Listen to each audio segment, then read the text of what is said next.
Well, good morning.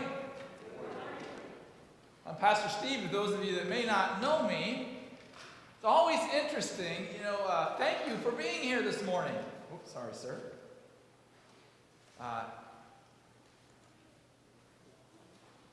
You probably know that these last couple of Sundays that we are inviting people to reflect a little bit around our ongoing partnership with God in and through the life of the church, and involves even financially as well.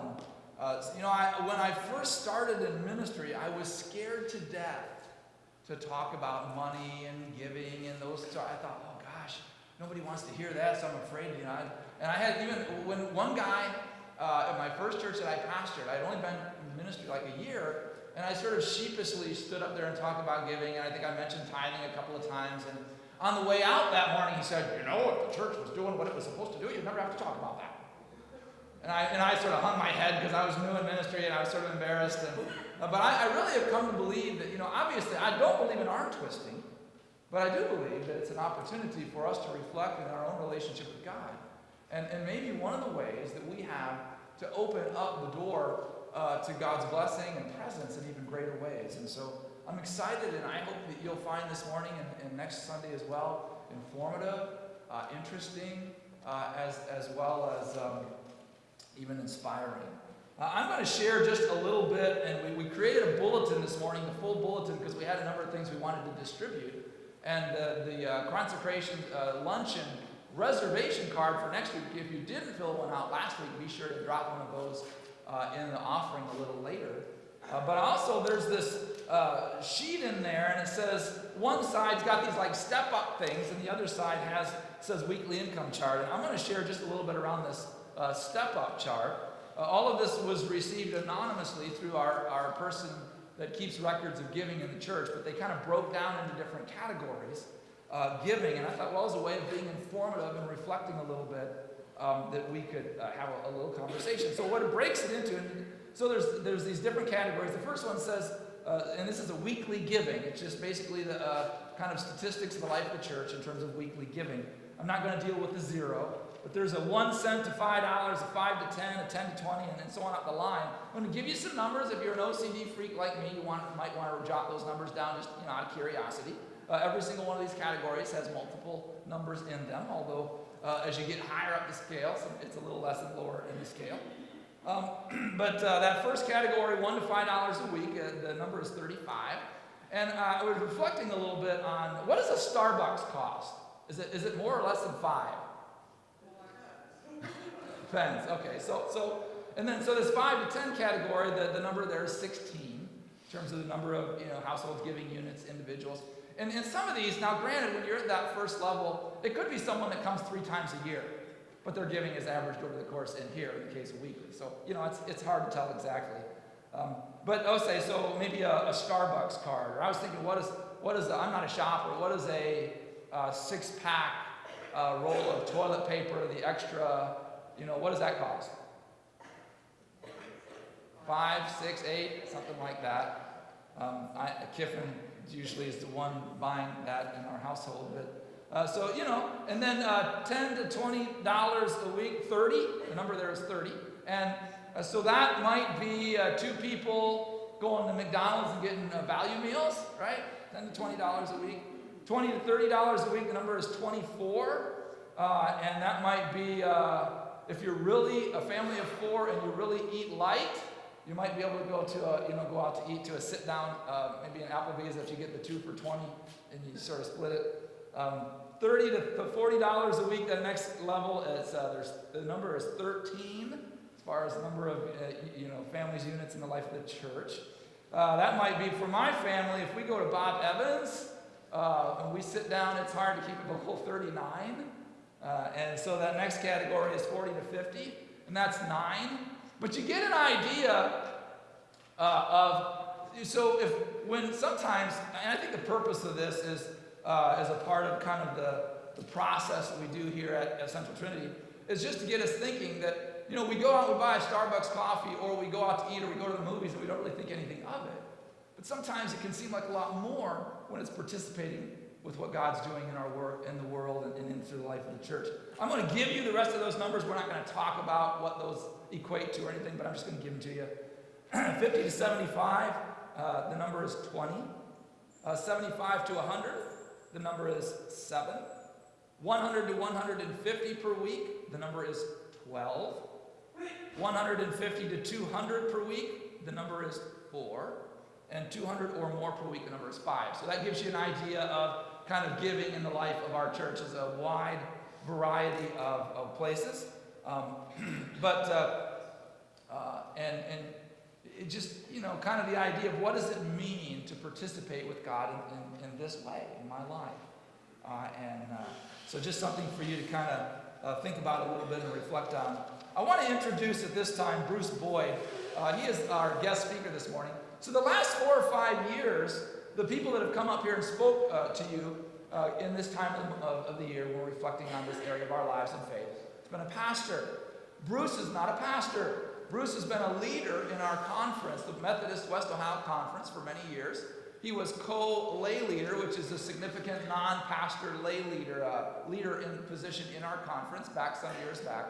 He also has held many other roles. He's a kind of a retired business owner. He had a business and sold that a number of years ago as well. So he's a business professional and successful in that. And so you're going to get this morning the opportunity to hear a little bit of a take from someone who's not on the payroll anywhere at church. So I thought, well, that's really cool to hear kind of his take on this whole idea, this whole area of giving and that part of our faith. So Bruce, thank you for being here this morning. Thank you, Steve. It's a pleasure for me to be here, and I thank you for inviting me to participate. This is a passion of mine when it comes to stewardship and giving in the church. It's something that I feel strongly about. This morning I want to share with you an important part of my journey to become a disciple of Jesus Christ. As you all know, discipleship journey is a continuous process. It never stops. God has the ability to directly give us an understanding of where he wants us to go. However, his usual method is to teach us through his word and then to allow us to see the application of his word to gain wisdom through our own experiences. Today I want to take something that we are all familiar with, a guardrail, and use it to illustrate a spiritual principle using God's word and our experiences. Hopefully you have never experienced a guardrail firsthand, but I think you can relate to it. We all know that the purpose of most guardrails is to keep vehicles from dangerous, off-limit areas.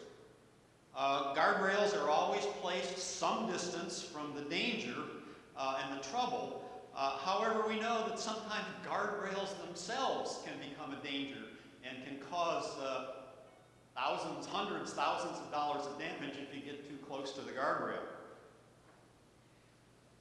But the whole idea of guardrails is to keep us from even greater danger and potential injury.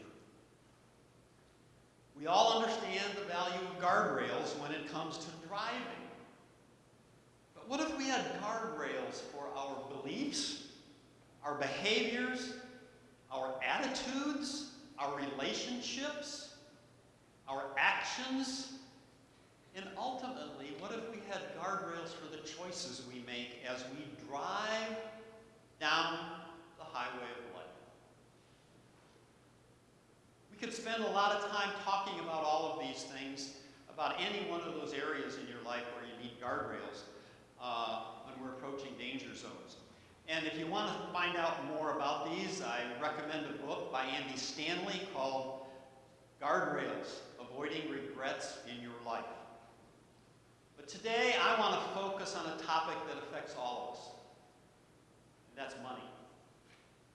How we handle our money, our finances, our possessions, is a spiritual discipline. The New Testament devotes 2,084 verses. 2,084 topic of money and resources. Jesus addresses the matter of our possessions in 16 of his 38 parables. Jesus addresses the money more than any other single topic.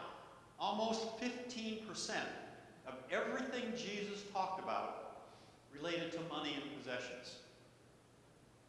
So why, we may ask, why did Jesus put so much emphasis on money and possessions? Faith and finances. We may see those as two separate issues, but God sees them as inseparable. God wants us to understand through his word and the teachings of Jesus that there is a fundamental connection between our spiritual lives and how we think about and handle our money. And it has nothing to do with money. It's all about spiritual maturity and our willingness to surrender and be obedient to God. Let me repeat that. It's all about our ability to surrender and be obedient to God. Here's what God knows about us. And let me pause here. Often we forget that God created each and every one of us.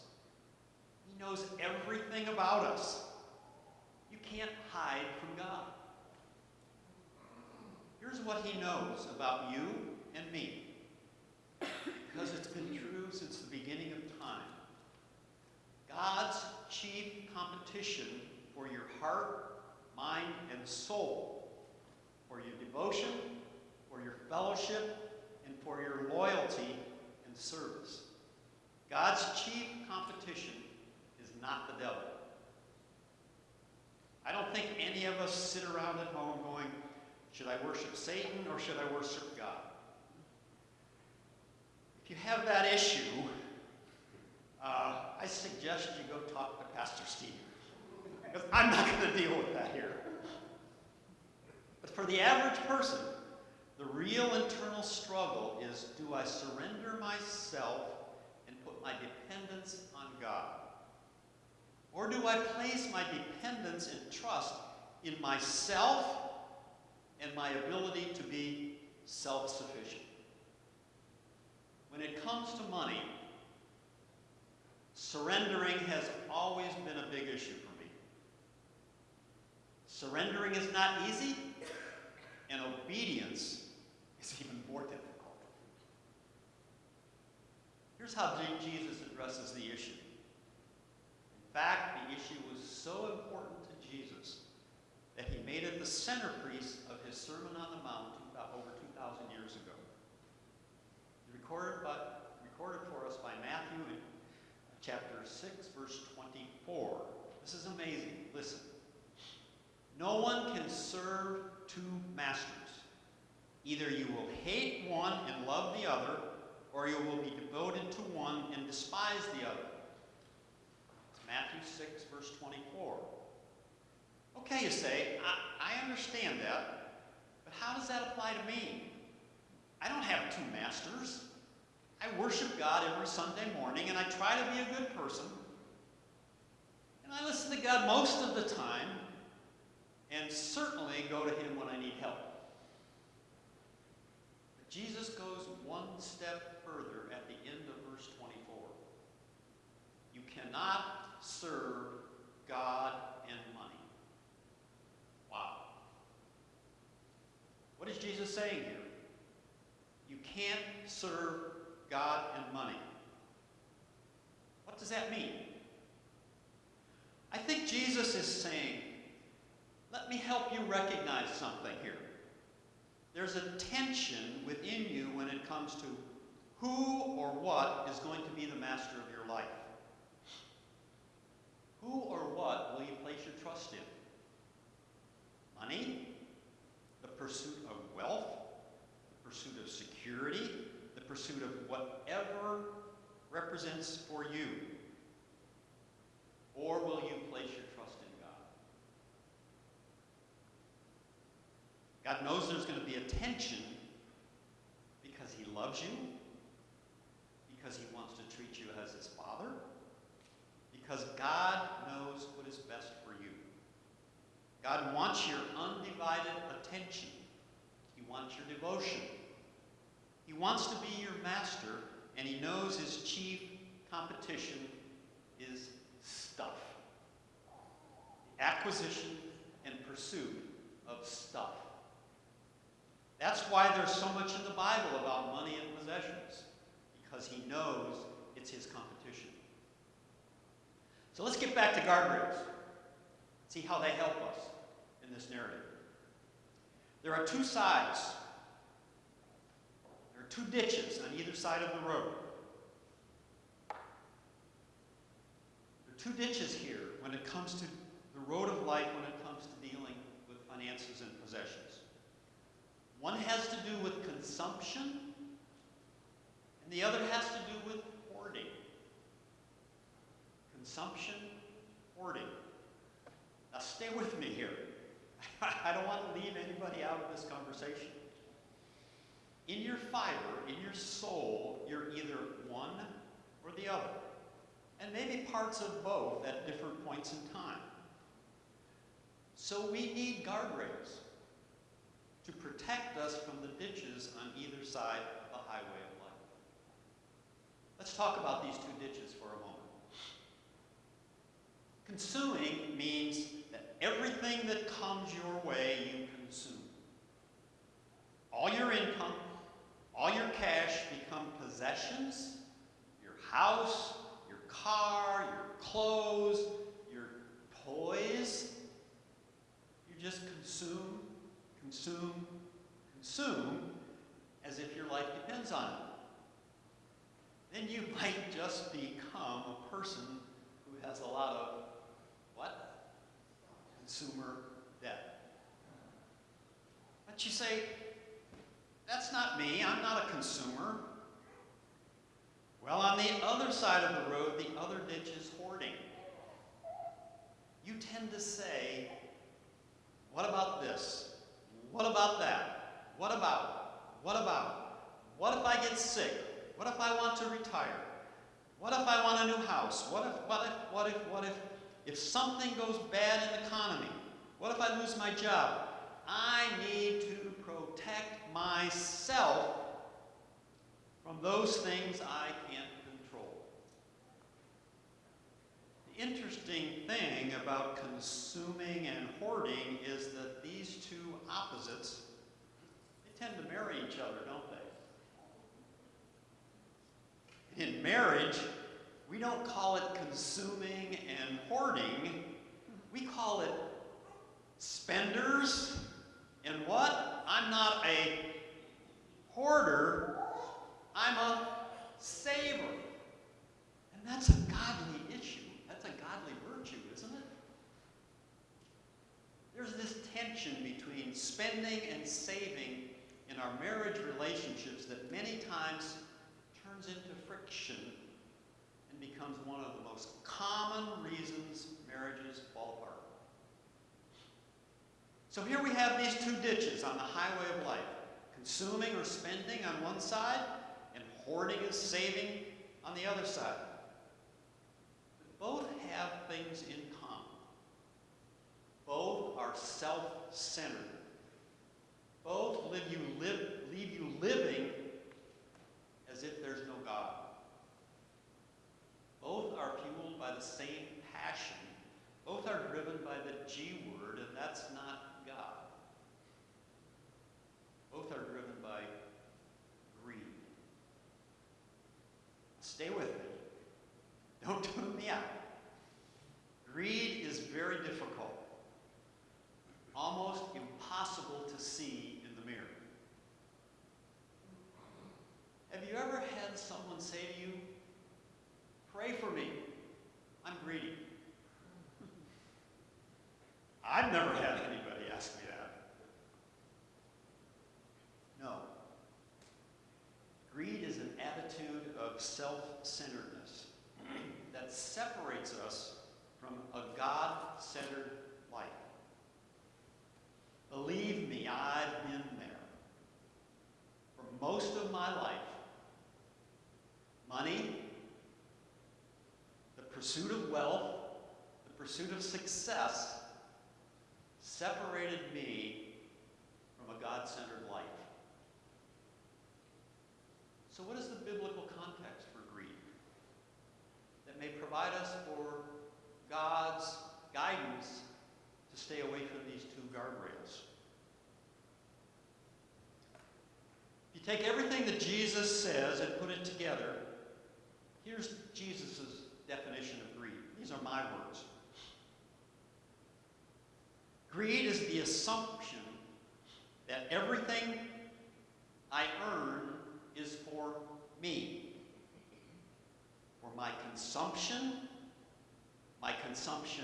now, that makes me a spender, or my consumption later, that makes me a saver.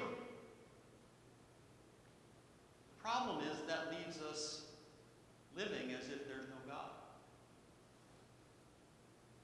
Randy Alcorn, in his book, The Treasure Principle, defines the treasure principle as you can't take it with you, but you can send it ahead. He provides a biblical context for us again, written for us by Matthew, again in chapter 6. This is verses 19 through 20. And he records the words of Jesus. And let me read them to you. Do not store up for yourselves treasures on earth, where moth and rust destroy, where thieves break in and steal. But store up for yourselves treasures in heaven, where moth and rust do not destroy, and thieves do not break in and steal. For where your treasure is, your heart will be also. Jesus warns us not to store up treasures on earth. It is not just because your treasures might be lost. It's because your earthly wealth and possessions will always be lost. Either it leaves you while we live, or you leave it behind when you die. There are no exceptions. You've heard the saying, did you ever see a hearse pulling a U-Haul? Why? Because you can't take it with you. Everything we try to hang on to, in the end, will be lost. But everything we put into God's hands will be yours for eternity. If we give instead of keep, if we invest in the eternal instead of the temporal, we store up treasures in heaven that will never stop paying dividends. One of our foundational spiritual disciplines as Christ followers is keeping ourselves centered on God. And that certainly applies to how we handle our money and possessions. When we're centered on God, He will become our guardrail and keep us out of the ditches and the greed on either side of the road. A biblical teaching that helped me to stay centered and move away from the ditches is found in Psalm 24:1. The earth is the Lord's and everything in it, the world and all who live in it. God was and is the owner of everything, and I am only His caretaker. I'm a steward of His possessions while I'm on earth. A steward manages the assets for the owner's benefit, not his own. A steward carries no sense of entitlement to the assets he manages.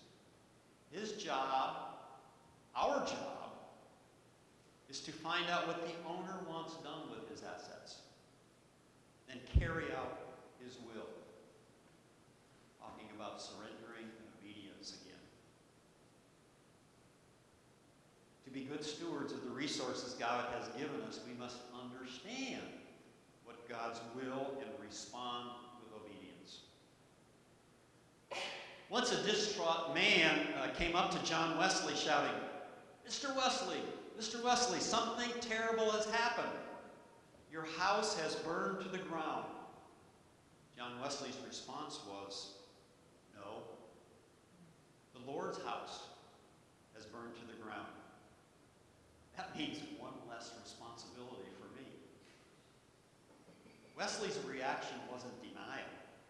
Rather, it was a bold affirmation of the reality that God is the owner of all things, and we simply are his stewards. Whenever we think like owners, it's a red flag. We should be thinking like stewards, investment managers, always looking out for the best place to invest the owner's resources. At the end of our stewardship, we will undergo a performance evaluation, recorded by Paul in Romans chapter 14, verses 10 through 12. Let me read that. "For we will stand before God's judgment seat, so then each of us shall give an account of himself to God." Jesus said, "If you have not been trustworthy in handling worldly wealth, who will trust you with true riches? And if you've not been trustworthy with someone else's property, who will give you property of your own?"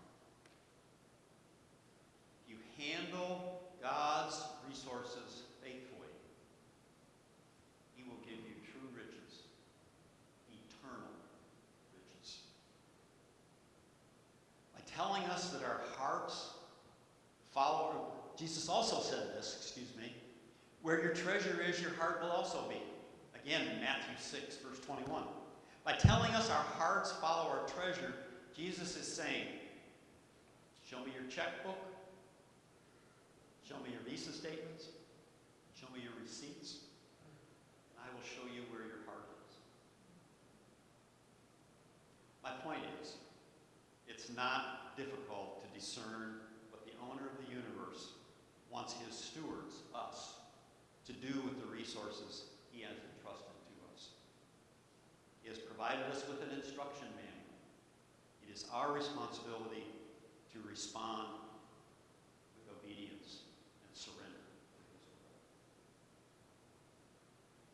So this week, you will consider making a commitment to support God's kingdom building work. I believe strongly that your discernment process this week needs to be a spiritual growth experience. Your commitment of resources is a way to grow spiritually in your relationship with God by supporting the ministries of Central Trinity United Methodist Church. Respond with a percentage of your income. On the back of the chart that Steve talked about earlier, you'll find a weekly income chart. This is called a percentage of giving chart.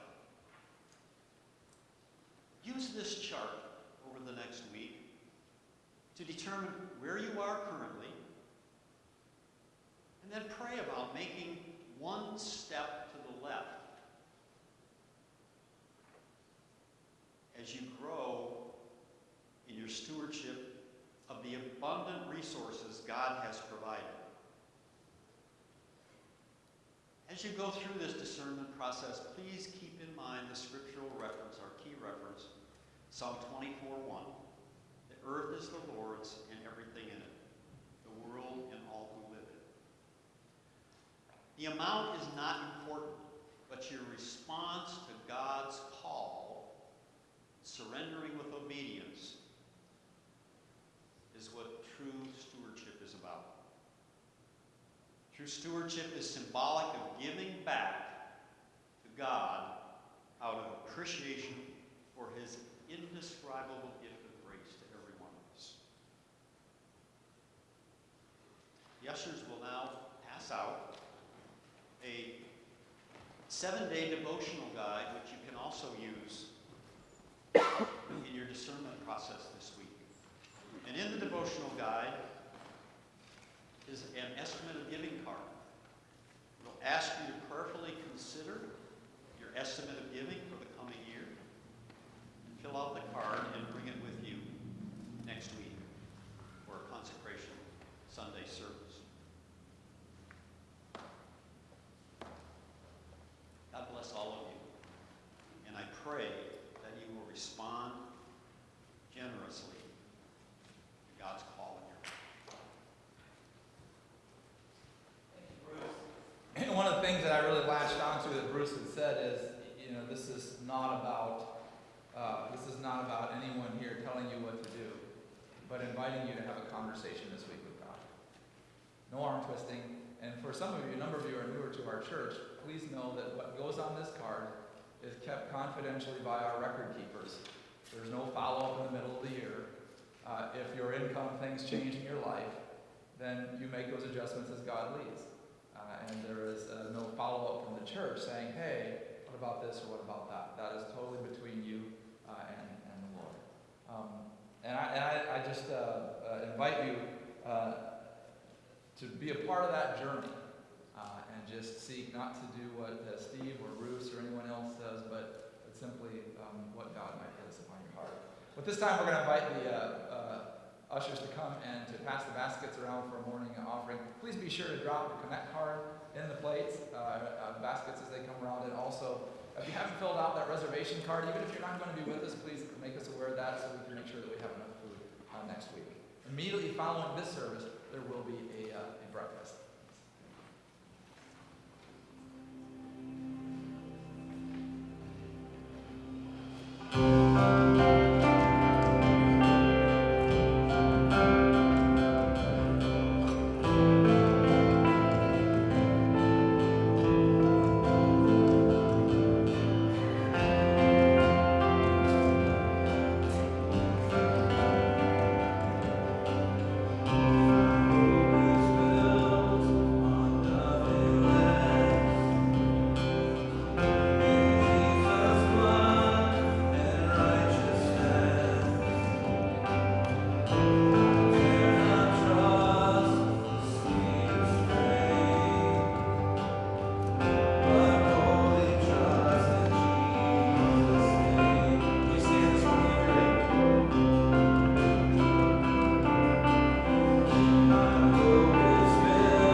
you that you have a God that created you, that loves you dearly, and desires to be with you every moment of every day. May you go this week in the presence of God, inviting him even deeper into your own relationship with him. And regardless of how you respond to Consecration Sunday next week, please, I do hope that you will be a part of the service. I think you will find it inspiring and enjoyable as well. May you go now and have a wonderful week in the presence of Christ.